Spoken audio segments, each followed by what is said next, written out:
Naiulat naman ng isang cybersecurity expert ang pagtaas ng kaso ng cybercrime sa Pilipinas na katumbas ng 423% na pagdami, partikular sa phishing sites. Ayon sa Philippine Threat Landscape Report 2025, nangunguna ang kaso ng smishing o SMS phishing o ang panlilinglang sa text messages gamit ang link upang makuha ang kanilang personal na impormasyon.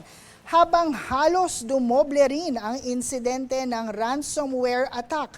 Gayon din ang pagdami ng insidente ng fake account sa social media upang manloko. Babala ng mga eksperto, posible pa ang pagtaas ng kaso ng cybercrime ngayong taon, bunsod na rin ng paglaganap ng AI.